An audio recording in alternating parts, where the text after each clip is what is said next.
नमस्कार। आज हम बात करेंगे स्प्रेडशीट्स के बारे में।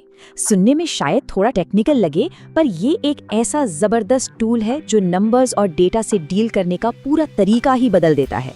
यकीन मानिए, इस चर्चा के आखिर तक इसे इस्तेमाल करने के लिए एक सॉलिड फाउंडेशन तैयार हो जाएगी। तो आज हम क्या क्या कवर करने वाले हैं। सबसे पहले तो ये जानेंगे कि स्प्रेडशीट असल में है क्या। फिर एक्सेल के जो जरूरी हिस्से हैं उनको समझेंगे। फाइल्स को मैनेज कैसे करते हैं वो सीखेंगे। और हाँ, ये भी देखेंगे कि हमारी रोजमर्रा की जिंदगी में ये कहाँ कहाँ काम आता है। और आखिर में इस सवाल का जवाब ढूंढेंगे कि भाई ये इतना जरूरी क्यों है। चलिए तो फिर शुरू करते हैं। सबसे पहला और सबसे जरूरी सवाल, आखिर ये स्प्रेडशीट है क्या? मतलब ये बिखरे हुए डेटा को सलीके से कैसे जमा देती है? कभी ऐसा लगा है कि लिस्ट, हिसाब किताब या रिकॉर्ड संभालते संभालते सिर घूम गया हो? मतलब सब कुछ इतना उलझा हुआ लगे। हम सब कभी ना कभी सिचुएशन से गुजरे हैं और बस यहीं पर स्प्रेडशीट एक हीरो की तरह एंट्री मारती है। तो इसका जो मेन आइडिया है वो बहुत सिंपल है। स्प्रेडशीट एप्लीकेशन एक ऐसा सॉफ्टवेयर है जो हमारे डेटा को रोज और कॉलम्स में, मतलब एक टेबल के फॉर्मेट में ऑर्गेनाइज करता है। इसका मुख्य काम क्या है? कैलकुलेशन करना, डेटा को एनालाइज करना और रिकॉर्ड्स को मैनेज करना। और हाँ, इसका सबसे जाना पहचाना नाम है माइक्रोसॉफ्ट एक्सेल। अच्छा, तो अब जरा एक्सेल के अंदर झांक कर देखते हैं। देखिए, इस टूल में माहिर होने के लिए कुछ बेसिक चीजों को जानना बहुत जरूरी है। और घबराइए नहीं, ये बहुत ही आसान है। देखते हैं ये कितना सिंपल है। देखिए, जो लेटी हुई लाइनें होती हैं ना, जिन पर 1 2 3 लिखा होता है, वो है रो। और जो खड़ी लाइनें होती हैं ABC वाली, वो है कॉलम। और सेल वो छोटा सा डब्बा है जहां एक रो और एक कॉलम आकर मिलते हैं, जैसे कि A1 या B2। अब एक वर्कशीट को आप एक सिंगल पन्ना समझिए, और वर्कबुक मतलब पूरी की पूरी एक्सेल फाइल जिसमें ऐसे कई पन्ने यानी वर्कशीट्स हो सकती हैं। सीधी सी बात है, वर्कबुक एक पूरी नोटबुक है और वर्कशीट उसके अंदर के पन्ने। तो सबसे जरूरी बात जो याद रखनी है वो ये है कि जो पूरी एक्सेल की फाइल है वो वर्कबुक है, और फाइल में नीचे जो टैब्स दिखते हैं ना, जिन पर शीट 1, शीट 2 लिखा होता है, बस वही वर्कशीट्स है। तो अब जब हमें ये बेसिक चीजें पता चल गई हैं, तो चलो अब ये देखते हैं कि इन फाइल्स को असल में मैनेज कैसे करना है, क्योंकि आखिर में सारा खेल तो चीजों को ऑर्गेनाइज्ड रखने का ही है। किसी एक वर्कशीट को मैनेज करना, अरे ये तो बहुत आसान है। नीचे वो जो प्लस का निशान होता है उस पर क्लिक किया, नई शीट आ गई। शीट के नाम पर राइट क्लिक किया तो उसे रीनेम कर सकते हैं।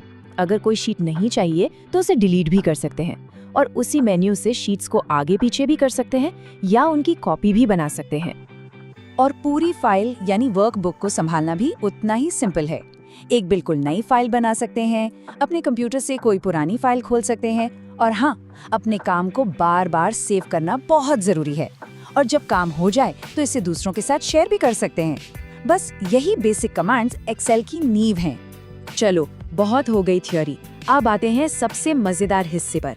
देखते हैं कि ये स्किल असल जिंदगी में कहाँ और कैसे काम आती है। ऑफिस के काम में तो स्प्रेडशीट्स के बिना पत्ता भी नहीं हिलता। सैलरी की शीट्स बनाने से लेकर कौन कब आया गया उसका अटेंडेंस रिकॉर्ड रखने तक, और प्रोफेशनल रिपोर्ट तैयार करने में हर जगह इनका ही इस्तेमाल होता है। और कहानी सिर्फ ऑफिस पर खत्म नहीं होती। बिजनेस में सेल्स का हिसाब रखना हो, कितना फायदा नुकसान हुआ ये कैलकुलेट करना हो, या फिर स्टॉक मैनेज करना हो, ये बहुत जरूरी है। स्कूल और कॉलेज में स्टूडेंट्स की मार्कशीट बनाने, रिजल्ट निकालने और फीस का रिकॉर्ड रखने के लिए भी इसका खूब इस्तेमाल होता है। इस बात को ना एक छोटे से प्रैक्टिकल एग्जाम्पल से समझते हैं, तब ज्यादा अच्छे से क्लियर होगा। मान लीजिए ये एक स्टूडेंट के रिजल्ट शीट है। अब जरा टोटल वाले कॉलम पर ध्यान दीजिए। असली जादू यही है। देखिए, यहाँ नंबरों को हाथ से जोड़ने की कोई जरूरत नहीं है। बस एक छोटा सा फॉर्मूला डालना है, जैसे कि A = सम ब्रैकेट में B2 = C2। अब इसका मतलब क्या है? सम एक फंक्शन है जो कहता है जोड़ो, और B2 = C2 एक्सेल को बताता है कि सेल B2 से लेकर सेल C2 तक जितने भी नंबर हैं उन सबको जोड़ दो। जैसे एंटर दबाया, एक्सेल ने खुद ब खुद रवि के मैथ्स और साइंस के मार्क्स जोड़ दिए। है ना कमाल? और ये ही है स्प्रेडशीट की असली ताकत, ऑटोमेटिक कैलकुलेशन। इससे सिर्फ हमारा ढेर सारा वक्त ही नहीं बचता, बल्कि हाथ से जोड़ने घटाने में जो गलतियां हो सकती हैं वो भी खत्म हो जाती हैं।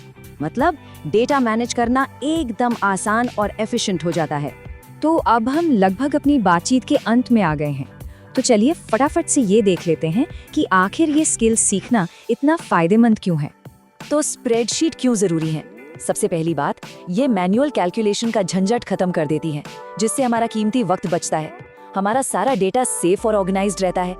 कितना भी बड़ा डेटा हो, ये उसे आसानी से संभाल लेती है। इंसानी गलती की गुंजाइश भी कम हो जाती है। और हाँ, इससे जो काम तैयार होता है वो बिल्कुल प्रोफेशनल दिखता है। घर के छोटे मोटे बजट से लेकर बड़े बड़े बिजनेस प्रोजेक्ट्स तक स्प्रेडशीट्स आज की जिंदगी का एक बहुत ही जरूरी हिस्सा बन चुकी हैं। ये सिर्फ एक सॉफ्टवेयर नहीं है, बल्कि ये डेटा को देखने, उसे समझने और उससे काम की जानकारी निकालने का एक बहुत पावरफुल जरिया है। तो अब जब बेसिक्स क्लियर हो गए हैं, तो सोचने वाली बात यह है कि अपनी पहली स्प्रेडशीट पर पहला काम क्या किया जाए। क्या घर का बजट बनाया जाए, या अपनी किसी हॉबी को ट्रैक किया जाए, या कुछ और? संभावनाएं सच में अनगिनत हैं।